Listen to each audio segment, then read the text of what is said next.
All right, this is my first official video. I just got done with a 90-minute treadmill run. I'm just starting some marathon training, so I'm in my base building phase. I signed up for my first spring marathon, which maybe I regret only because I don't do cold weather running outside. I'm in Michigan, it's like -5 outside. I'm simply not doing that. It's way too cold for me. So I'm doing 4 time on the treadmill, building my base.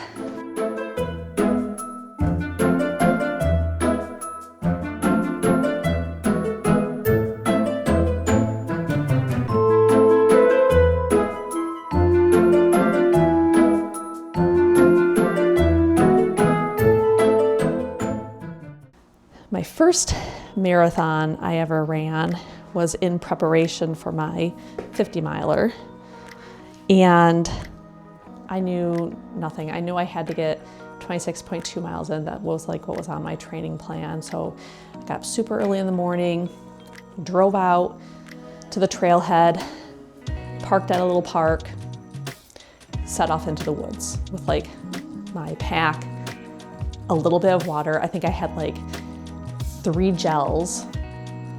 That's all I had. And I went out. It was summertime, it was hot. I was out in those woods. I ran out of water. Obviously, I ran out of water. I was out in the woods for like 5.5 hours by myself. Finally hit my mileage. You know, I'm coming back, trying to make my way to the car. I'm like hysterical. I'm disorientated. I have like no water. Well, where I had parked my car was a little roadside park with a pavilion, and it was the summertime. Well, some high school kid, some family had set up the kids' high school graduation party at the pavilion right where my car was parked. So I bumble out of the woods, dripping sweat, hysterical. I'm like stripping out of my pack. I'm trying to take my shoes off because I'm not thinking clearly. And all these people, they're like having barbecue, they're playing cornhole, they just like stop and they just stare at me as I like bumble my way to the car. I was disorientated. Of course, I like stumble into my car. I'm just thinking, oh my gosh, these people are looking at me like I'm insane. In hindsight, gosh, I should have just busted up and seen if they could give me some of their food because I was starving because I had like 3 gels. What was I thinking? I didn't know. I had no plan. I had no idea what I was doing. Oh my gosh. Anyways, so that was my first marathon. This was years ago, my very first marathon. Didn't know anything about anything. And it was like textbook what to not do. Like in hindsight, I was like, did I not even do like even nominal research? Did I not think one thing through? No, I literally didn't think anything through. I just took off into the woods just with whatever, like little soft flask. Maybe I had a bladder. I think I had a bladder, but like just whatever water I was carrying, nowhere near sufficient for the heat, the time. So I've learned a lot. I'm certainly gonna share with you all the silly things that I've done, things I certainly would recommend that people never do. So I'd get my first video underway. I just wanted to introduce myself a little bit more, tell you a little background about my running and what I'm doing. Again, this is to keep me motivated and accountable moving forward in my goals. So I think it's really funny because I would never ever consider myself a runner, ever. When I was younger, like when I was in high school, I was a swimmer. So I swam, I grew up around the water. Any weekend or holiday with my family was spent on the lake, in the water. Loved the water. Running, not so much. I can remember my cousin was in track and I would try to go running with her and it just seemed like a punishment. Like she was just mad at me the whole time, making me go for a run. I'm like, this is dumb. Why is anyone doing this? And now I'm looking, I'm like, oh, my dream job. Wouldn't it be so cool to go work at my local running store and just sell running shoes and talk about running all the time. That is like my retirement job right here. As soon as I can retire from my 9 to 5. Oh, because I guess I should point out, obviously I'm a hobbyist. I'm a weekend runner.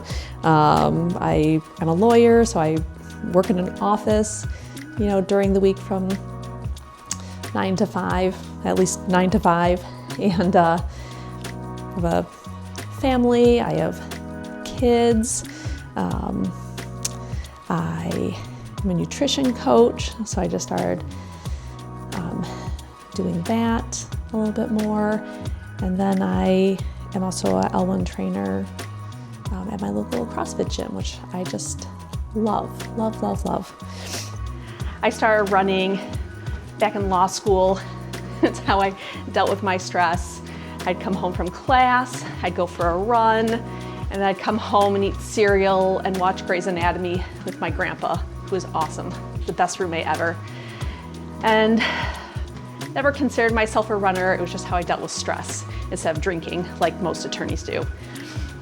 Fast forward, several years, I guess that was back in 2007, almost 20 years ago at this point, and I'd kind of run on and off over the years.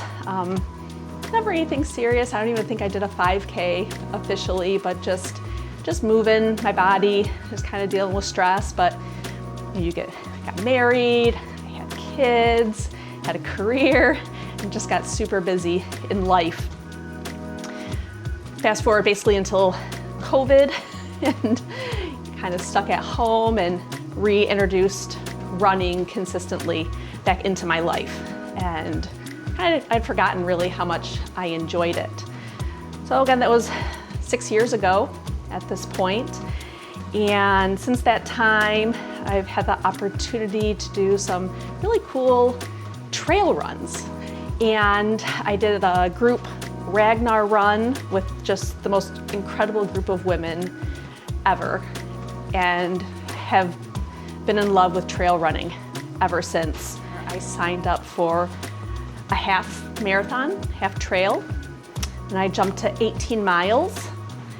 And skip forward, I signed up for a 50 mile, like my first ultra 50 mile race, crashed and burned, made it to about 40 miles, did not respect that distance enough.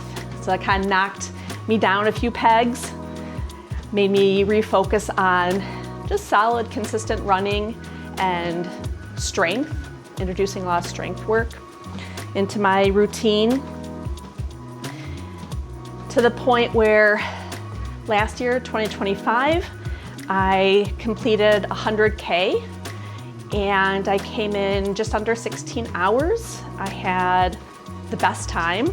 I learned a lot. That's gonna be another video, because I did some things really well, I did some things really poorly. So anyways, as I said, here we are, beginning of 2026. I would love, and my plan is to run 100 miles in 2027. So 2026, my plan is to gain some experience under my belt. I kind of go into some of these longer A-type races and I blow up, and I don't know what I'm doing. I'm doing my training on the same trails, I'm fueling, everything is consistent.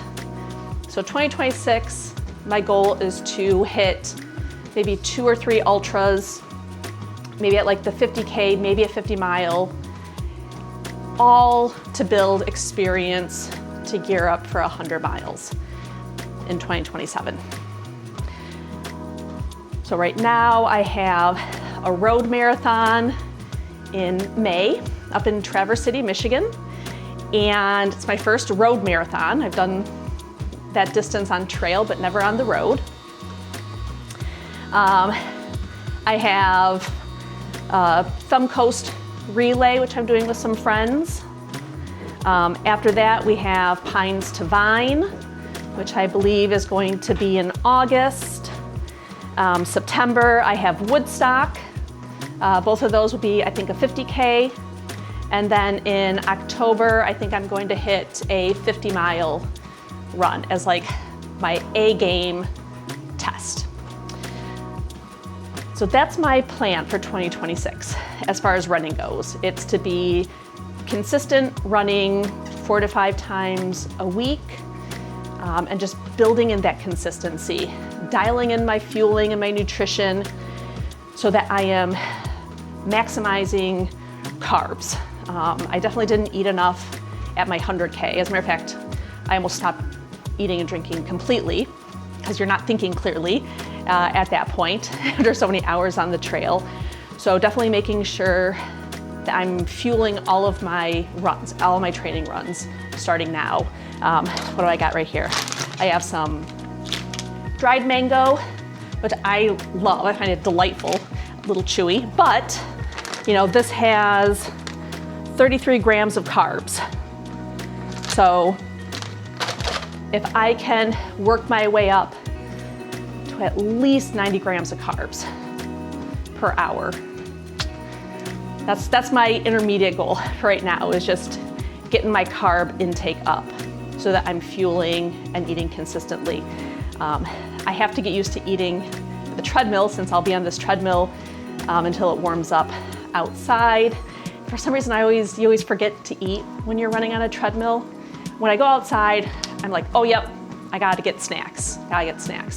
Treadmill, you kind of forget, like you're still running, you still need to fuel.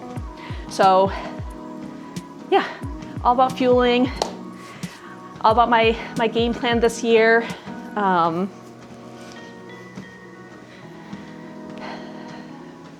Yeah, that's where I'm at.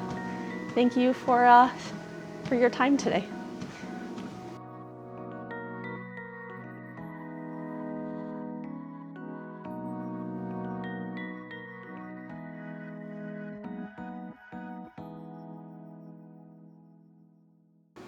Hey Dave, how do I stop this?